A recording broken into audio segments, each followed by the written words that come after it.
জিনিসটা একটা বুঝলো আমি বইয়ের ব্যাপারটা একটা বলছি সাধারণ এক্সাম্পল যখন গাজীপুর এক ছেলে বই কিনছে আর ছেলের উপর দিছে পড়াশোনা বই দিছ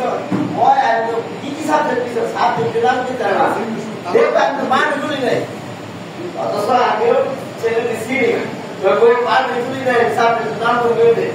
এইবার বুঝো কেমন ফটা হওয়ার করতেছে তাদের আগ্রহ আমি কিন্তু বাংলাদেশ হাসপাতাল বিমানে আমরা তো এক হাসপাতাল বিমানে করে বইয়ে পাওয়া আমরা একটু জানতে পারি লাইনে ঠিক আছে যে কত হয়ে যাবে ওগুলো ইয়া আমি পারা আমি লাইছি যারা জানতে পারবে মাস্টার এটা সায়েন্স আর্টস কমার্স সবার জন্য এটা গুরুত্বপূর্ণ